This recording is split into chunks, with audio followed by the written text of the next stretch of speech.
恐怖的又开始了。这不是恐怖故事啊。Hello， 大家好，我是马南，你是小孩。小宝，这次我们就言归正传，直接开始啊，填一下上期视频所挖的坑。什么挖的坑啊？上期视频我们不是说了复兴航空7个月之内发生了2起空难吗？对呀。第2起空难发生之后，公司没几个月它就倒闭了。这一期我们来说一下复兴航空在7个月内发生的第2起空难。你可能看过这个视频。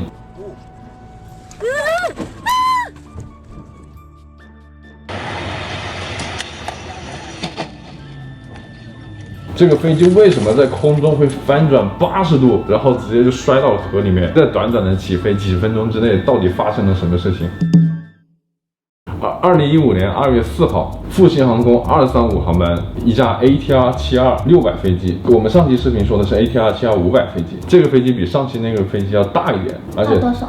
载客人数会更多一点。今天我们的航班载客人数是53名乘客，有3名飞行员，还有2名客舱机组成员，有2名空姐，准备从台北的松山机场飞金门。飞好远，距离不是很长。但是这已经是他们今天的飞的第3个航段了。他们早上7点多钟已经飞过一次从台北松山飞金门，他们现在又要飞一个来回，所以对他们来说很轻松。不轻松，很累啊，因为他们要飞4段，就好像今天让你上8节课。今天的机长叫廖建忠，他的飞行时间是4900个小时。副驾驶叫李自忠，大概是6000小时的飞行经历。后面有一个观察员，观察员有1万多小时的飞行经验。观察员是干嘛的呀？观察员有时候是机械员，有的时候是第2副驾驶，都可以是承担观察员这个角色。今天天气都挺好的，然后飞机准备从台北的松山机场幺东航跑道起飞。他们起飞以后会按照 MK2Q 的离场的航路走。你知道在航空英语中字母应该念成什么吗？我们一般不念 Q， 我们会念 Quebec。Quebec 它指的是加拿大的一个省。飞的时候有可能我说 B， 你就听成了 D。为了避免这个问题，如果说 A 的话，我们会念 Alpha； 如果是 B 的话，我们就会读 Bravo。Bravo 的意思就是喝彩。下次你妈做饭很好吃，你会说啊 Bravo， 意思就是你妈的饭做得很好吃。在起飞的过程中，他把油门推满，准备起飞了。4秒钟之后，他出了一个警告，有一个系统坏掉了。那个系统的作用就是这个发动机坏了，它就会把你的桨叶变成顺桨。顺桨是什么意思呢？就我们是个螺旋桨的飞机嘛，如果你发动机坏了，它的桨叶还是这样的话，往前飞的话阻力就会很大。它顺桨就会把这个发动机的桨叶变成这样，然后你这样的话，阻力就小了。按理来说呢，如果起飞的时候出了这个警告，他们就应该终止起飞。但是那个机长看到了那个警告以后，他还是继续起飞，他不管。对，他不管。然后副驾驶就同意了他这个决定。我猜可能是因为他们在起飞那个时间太短了，他没反应过来，他甚至都不知道出了这个警告要终止起飞。这就是机长犯的第1个错误。继续起飞的过程中，然后突然那个警告又没了，没了，他们就继续起飞吧。起飞以后，飞机开始第1个转弯的高度在1200英尺，然后这个时候就突然又出了一个警告。这个警告就是直接告诉飞行员，飞机顺桨了。为什么呢？自动功能只要探测到发动机坏了，它就会把飞机顺桨。此时飞机右边的发动机真的就坏了。这个时候情况就很紧张，因为他们高度很低，只有1200英尺，有一台发动机给坏了。但其实在这个时候，一个优秀的飞行员，他在遇到这种紧急情况的时候，他一定要保持镇静。但是你不用担心，因为所有的商业飞机在起飞的时候，一个发动机坏了，都是可以继续起飞的。为什么呢？因为它的另外一套发动机，它在设计制造的时候就满足了单发就可以。对，厉害，它只需要1台发动机，也就是单发，它也可以正常起飞。那假如3台发动机的呢？3台发动机，坏了2台，哇，这真是个好问题啊！那我觉得可能不行了吧？那这一台把它分掉1半，坏1台半是吧？那也许可以吧，这个我也不知道，等会我查一下啊。他们就继续起飞，突然听到驾舱有个警告，机长把飞机的自动驾驶给断开了。本来飞机是有自动驾驶的，为什么要断开？好问题。这个时候正常来说，我们就不应该断开自动驾驶，你就让飞机自己飞就行了。机长去做更重要的事情，比如说飞机往什么航向飞，飞什么高度。我也很疑惑，也不知道他为什么要断开自动驾驶，但是那个机长就是这样干了，所以这是他犯的第2个错误。几秒钟以后，然后那个发动机完全顺桨完成了。机长就说：“我现在要把左边发动机的油门给收回来了。”这个时候是飞机的右边发动机坏了。机长说他要把左边的发动机油门给收回来了。什么意思？我猜他可能没有分清楚到底是哪边坏了。那个副驾驶一听说机长说要把左边的发动机收回来，副驾驶说啊，等一下，交叉检查。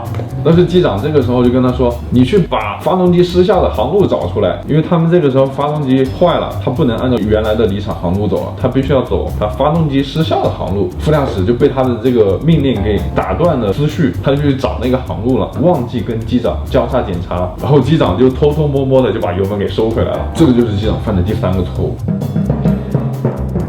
飞机的航向从130度转到了90度，往左边转了大概40度左右，高度这个时候在1400多英尺，速度这个时候只有106节，106节就飞机马上就失速了。副驾驶这个时候他在做发动机失效的动作嘛，他还提醒机长说，机长注意一下你的速度，你的速度太小了，可能要失速了。然后机长一听到他的提醒，你知道机长怎么办吗？怎么办？机长把油门继续往回收。什么意思？我觉得他可能当时已经慌了，太慌张了。所以你看，我们平常在生活中，我们也可能会遇到很多紧张的情况，所以我们要做的就是一定要冷静下来。这句话说起来很容易，但实际上很难做到。那我们怎么做到呢？比如说你去考试的时候，你有的时候会紧张吗？紧张了就会想不到。对，告诉你一个方法，就是你如果考试紧张，你就多去参加考试；如果你演出紧张，你就多去演出，多去参加几次，你就不紧张了。我现在都不怎么紧张了。是，那说明你参加的次数很多。所以机长这个时候就很紧张，他就把油门给收回来了。然后飞机这个时候的情况就更加麻烦了。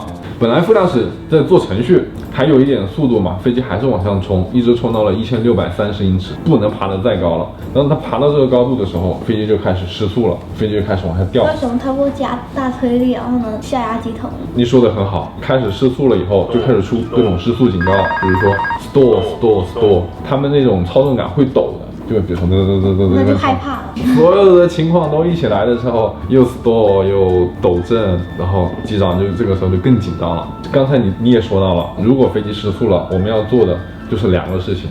第一个是下压机头，加大推力，加满。推力要慢慢的加，机长这个时候也知道要加推力，但是你知道他做的一个事情，他把右边的发动机油门推上去，把左边的给收回来了。一紧张应该会把所有的手都放到所有的发动机上，所有一推嘛。是哦，你就直接推就行了啊，这样更容易，对吧？对啊。然后飞机就进入到一个更紧急的情况了，飞机保持了一个20度的左转，继续掉高度，大概掉了100英尺吧。然后这个时候机长说了一句话：左边的发动机顺桨了，我要把左边发动机的电门就开关关掉。这就是一个非常致命的错误了，因为当时是右边的发动机坏掉了，你把油门收回来没有问题，你再推上去就行了。但是如果你把发动机的开关给关掉，那就很麻烦了。关掉你又重启又很慢，重启要很长时间。再说右发动机又坏了，那飞机不就一直在下降吗？对，但是这个地方有2个错误。第一个错误是，首先他判断错了，他以为是左边的坏了，其实是右边的坏了。第2个错误是，关发动机开关这个动作不是机长做的，是副驾驶做的，他把副驾驶的工作抢过来做了，而且也要交叉检查的，结果他咔嚓就给关掉了。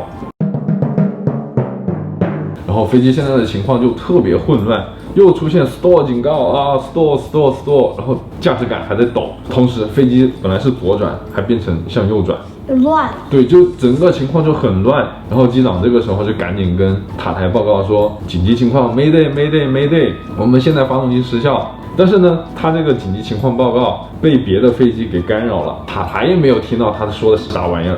然后这个时候坐在后面的观察员忍不了了，这是怎么搞的？我们飞机怎么变成了这个样子了？然后右边的副驾驶说，我们现在2个发动机都失效了，2个发动机都没了。然后机长一听他说这个话，机长就反应过来了，哦，对，我们现在是2个发动机都没了，我们现在飞机处于没有动力的情况。还能滑翔？对，应该在大城市里。对，他在台北周围全是高楼，全是居民住宅，所以很危险，迫降不了。对，他没有地方迫降。机长这个时候就说重启发动机，重启发动机，重启发动机，他重复了好几次这句话。然后副驾驶就赶紧去重启那个左边的发动机。这个时候飞机的高度已经很低了，距离坠毁只有5秒钟了。飞机在坠毁之前，这个语音记录器就记录了他们最后说的话。机长终于意识到了是他的错误，关错了发动机，导致飞机进入到这种危险的情况。飞机最后就是以一个10度，然后突然一下翻转到80度。这个事件一共造成了43个人死亡，这其中包括3名机组人员。对，你又看到我的。不是，因为飞机这样子吹，这些机组人员肯定没活。对，他们最后把那个飞机打捞上来的时候，发现驾驶舱已经严重变形了，飞行人员都遇难了。幸运的是，这个飞机就是坠毁在台北的旁边，当时救援人员很快就赶过来了。上面这一节还是在水面以上的，所以有一些人在这个空气包里面，他们就把这个后面的舱门给它撬开，把人救出来。最后有15个人受伤，这15个人就是被救出来了，都受伤了。出租车上的2个人也受伤了。第一个就是机长的操作失误。这个机长他本来是空军的，转到民航来，他最开始去了中华航空去应聘飞行员，然后他在中华航空考试考了2次没有通过，中华航空就不要他，他后来就来了复兴航空。来复兴航空第1次考试的时候，他也没有通过，等到第2次考试的时候他才通过。不让那个1万多小时的那个观察员来飞呢？他是一个机械员，不是飞行员。他不会开。对，他不会飞，他是做机械工作，就是他管理那个仪表啊。我们现在有的公司还有机械员，我们公司现在就有。第2个就是这个公司的制度问题啊，在这个公司里面，大家都违反标准操作程序，就是变成一个习惯了，大家都觉得违反操作程序很正常。这什么事？不是个事儿。对，是的，是一个很致命的错误。我们说这个飞行员的错误的问题，我们不单单要说这个飞行员他自身有什么错误，我们要看到他这个错误深层次还可能会出什么问题。机械问题。机械问题没有啊，机械问题是他那个飞机其实是没有问题的，就算它发动机失效了，飞行员不操纵那个飞机也可以继续飞。只要有一种可能是不会发生的，那飞机事故就违了。假如他们按照了什么那个标准程序做的话，也不会。有时候一句话是可以挽救一场空难的。哇塞，你这句话太精辟了，厉害厉害，就是这样。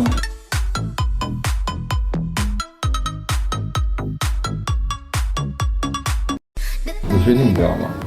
我给你准备了一个。不用了，不用了，不用了，不用了。这是专门给你准备的。好，你好，你也来一个。还有，开始啊！好，接下来你看一下镜子。5年中考模拟，3年高考模拟，就靠大家的投币了。记得投个3年哦。